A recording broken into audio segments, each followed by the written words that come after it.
Welcome to Heartland Dual Sport. If you're new to our channel, I'd like to take a quick moment and introduce myself. My name is Dale and I'll be your host for this video. In today's video, we're going to be talking about IronBut Run, what it is and how you can maybe do it safely, along with some other tips and tricks that you're probably not seeing in other places. So let's get to the video.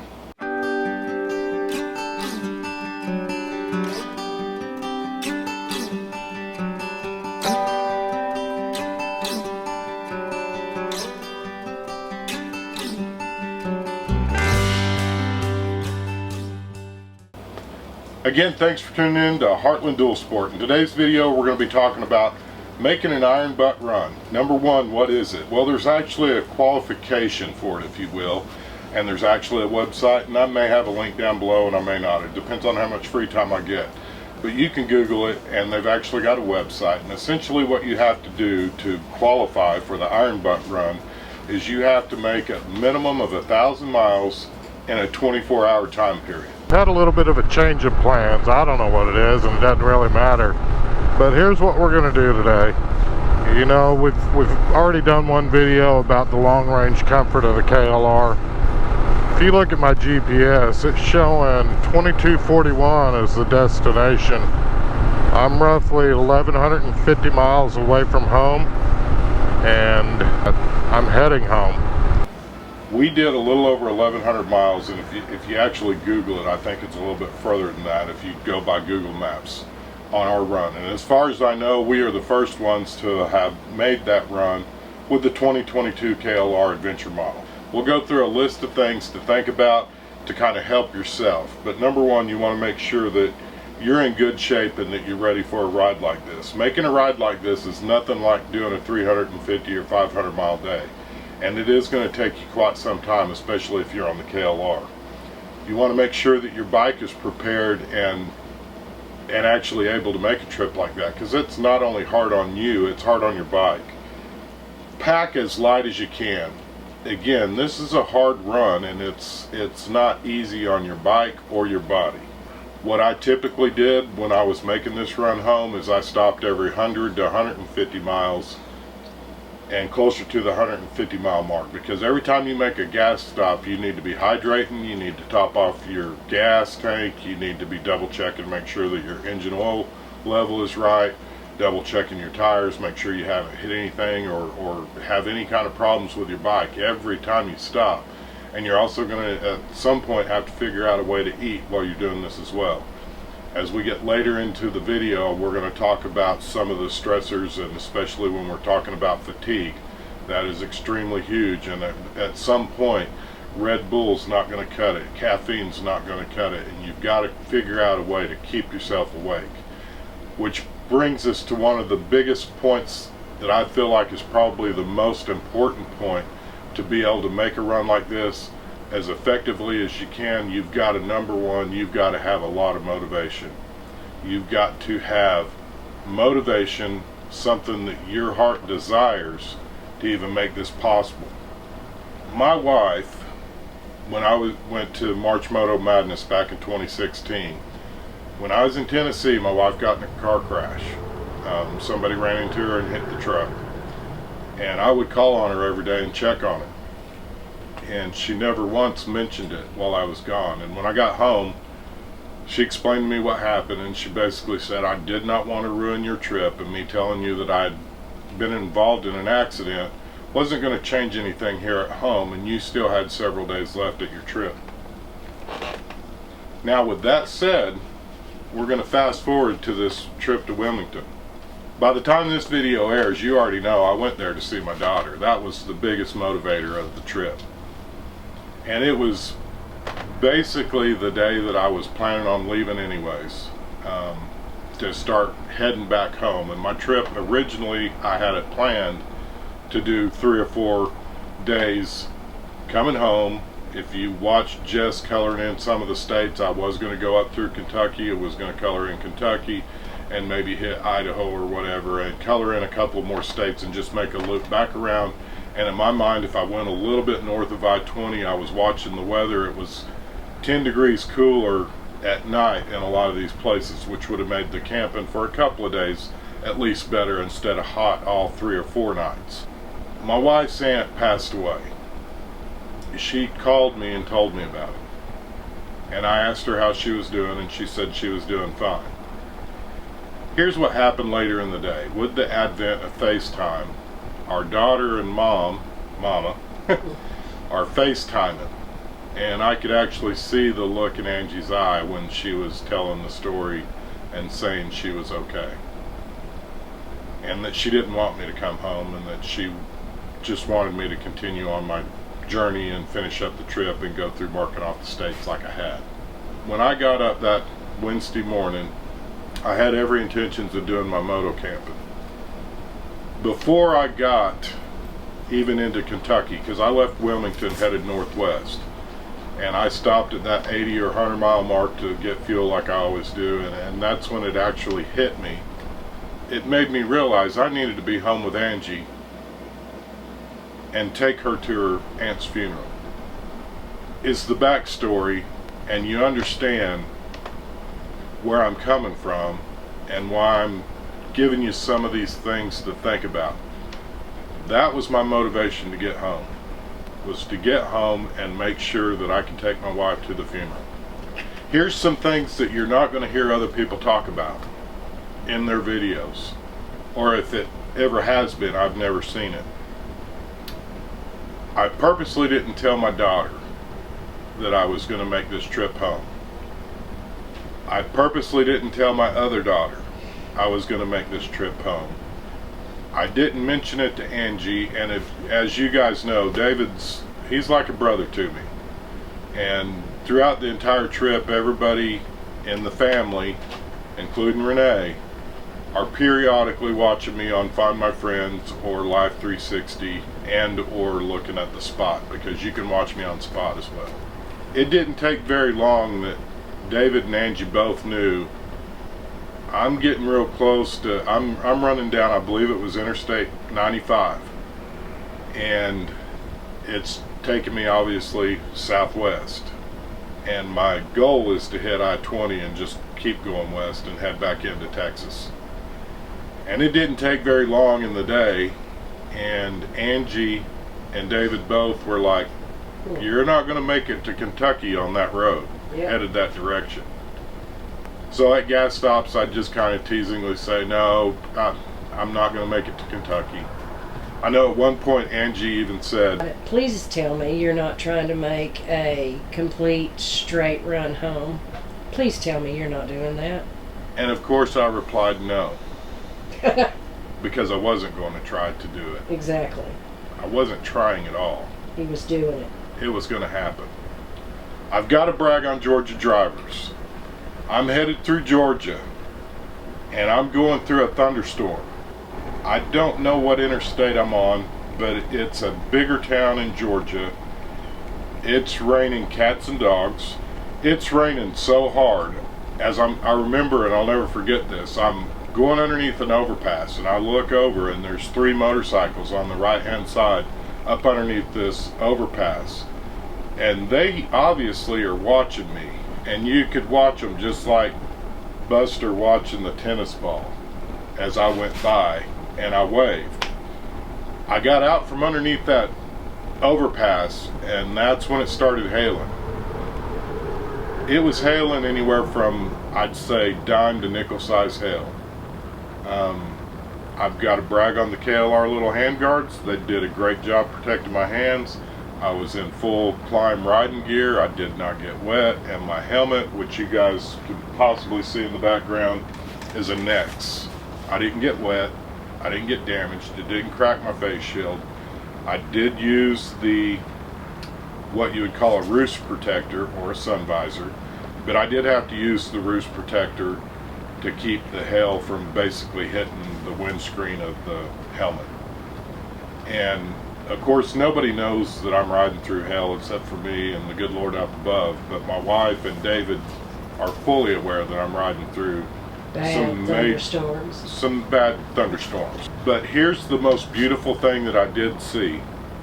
If you guys have watched my double take mirror review that I recently posted on Show and Tell Monday, both of my mirrors kind of came in to where I really couldn't see very good in the rearview mirror, so I had to kind of crouch down because I wasn't letting go of the handlebars in this hailstorm, and it was really difficult for me to tell how deep the water was on this interstate that I was even driving through. But I was behind a pickup, and he was 200 or 300 yards in front of me, but as I was squinting down to try to get a good look in my rearview mirrors to see how the traffic was, there were 3 vehicles blocking all 3 lanes of the traffic behind me, and they gave me a swath of probably 600 yards each, almost in a V-shaped form. And if you could picture, like, maybe the way Tom Cruise feels in Top Gun when he knows his wingman's right behind him and got his back. I can't brag on the Georgia drivers enough, because it was almost like there was... That is America. Amen.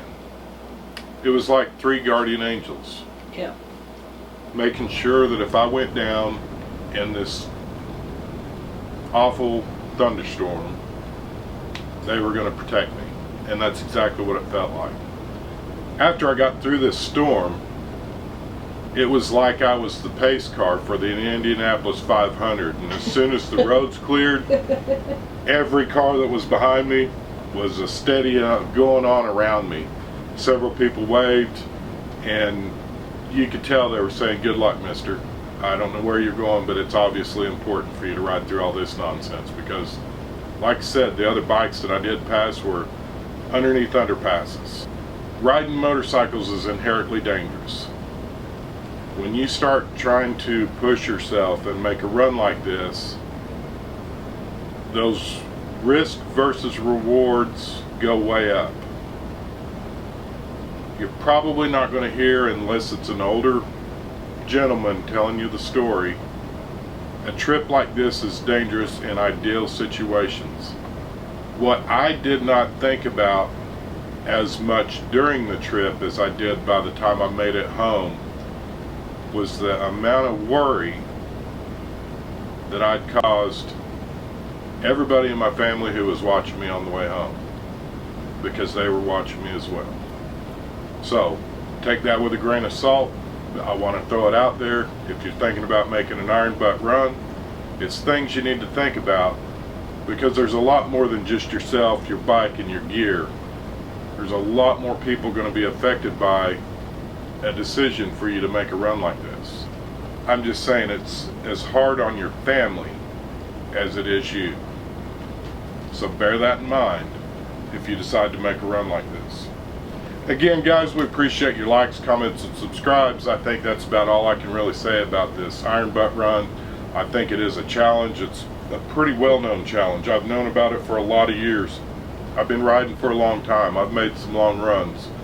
The run from Tennessee, I rode through a lot of rain and a small thunderstorm on that one, and it was over half of the trip I was in the rain. I got lucky on this one. I went through 2 thunderstorms, and I watched them on my radar on the map.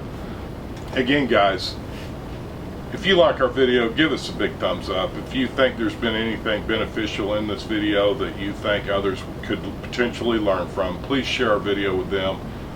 Our biggest goal, number one, is we want everybody to get out, go ride, have fun. We know our sport that we've picked is inherently dangerous. We also want to be safe while we're doing it. We need to do the best we can to be good examples to other motorcyclists in the community. Again, if you've done one of these runs, or you feel like there's a few key points that maybe I didn't mention in this video that you would like to add, please add them in the comments below, because trust me, guys, other people are reading your comments, not just me. Other people will reply to your comments, not just me. I try to reply to each and every one of you. I appreciate each and every one of you's input. Again, I know that it's hard to make a real quick 5 or 10 minute video and explain all the hazards. I just want to give you some food for thought, things to think about, and things to mentally prepare yourself. And I'm telling you, without motivation, you're not going to make the trip. As far as the very end of the video, or at the very beginning, we mentioned fatigue. It's a well-known fact that if you're driving fatigued, in some cases, it's worse than driving DUI, driving under the influence, or whatever it is in your state. And that's true because your reaction time slows down. Nodding off behind the wheel is dangerous. Lots of people die from that every year. I wouldn't suggest anybody do a run like this, but I also understand there may be times in your life where you have to.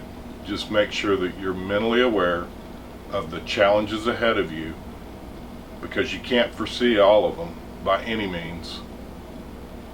And the fact that when the app tells you you can be home by 1 a.m., that actually correlates to 5 a.m. Oh, Just so heavens, you know. yes, and we Yeah. do need to cover that. And that is, if I'm gonna pick on Garmin at all, here's the problem. I would rather it tell me down at the bottom right-hand side of the screen how many more miles I've got to go, not my estimated time of arrival. That estimated time of arrival that originally started out at 1 a.m. was if you drove straight through without stopping. Nobody can do that on a motorcycle, number one.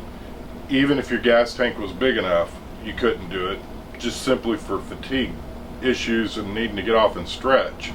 Even if you're in perfect health and perfect shape, you've got to get fuel for your bike and yourself. So ultimately what happened, and I rolled in here at 5:30. Yes. It was 5:30 in the morning when I got home, and I live in East Texas. Again, it was a little over, my odometer showed 1,160 miles when I rolled in. The map, if you look at Google Maps, I believe it said 1,260 from Jess's place. Now, I zeroed out my odometer when I got fuel. Miles. So, and I don't remember if I did that the first stop. It had to have been actually my second, because I top off when I get on the road in the mornings.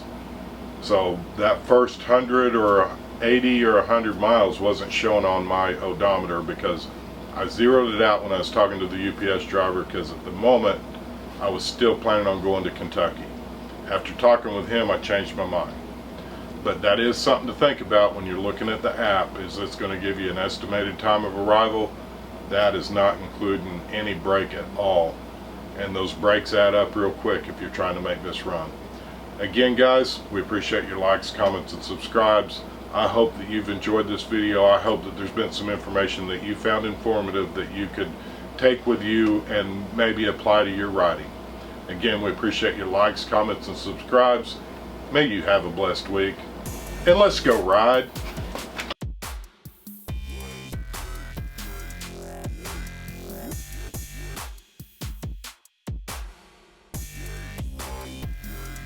Okay, I wasn't going to say it with Angie in here because she's been helping me with my videos, but one thing I do want to point out real quick, and it'll be kind of the last thing that we touch on as far as trips and long trips like this, but not too long ago, the Bearded Grunt posted a video, and I'll put a link down below so you can check out his YouTube channel, but they do adventure camping and quite a bit of actual little adventure rides and moto camping, and they've got a great little channel. I enjoy watching those guys. But one of the things that was brought up in one of his videos recently was, how do you deal with missing your family member or missing your pet or something like that? And I'm not gonna lie, I've missed my wife a lot, and that was part of my motivation for coming home and making that straight run home, along with wanting to make sure that I could get her to her aunt's funeral. But there's a fair amount of motivating factors that made that run successful for me. And again, like I say, you've really kind of got to dig down deep, do a gut check to make a run that long on a motorcycle, period. And it doesn't matter what kind of motorcycle you're riding. At the end of the day, you're going to be ready to get off of it. Got to take care of some stuff. So anyhow, we're going to see how the old KLR does on a long trip, because we've basically been on the road since 8 a.m. and right now I don't know what time it is, but you also got to factor in on this 2241, let's just say 2300, because I'm going to have to stop and go to the bathroom and get gas. Obviously I don't have 1100 miles worth of gas in this tank, but that's also going through a time zone too. because right now I'm still on East Coast time, and that 2241's factoring in gaining an hour. So I don't know how many hours it is, but as you can see, last time I fueled up, I zeroed out the odometer. We're right at 70 miles right now. So let's just go see if we can do 1,000 or 1,100 miles in a day. If we get tired, we'll stop. But if we don't, we'll keep on rolling.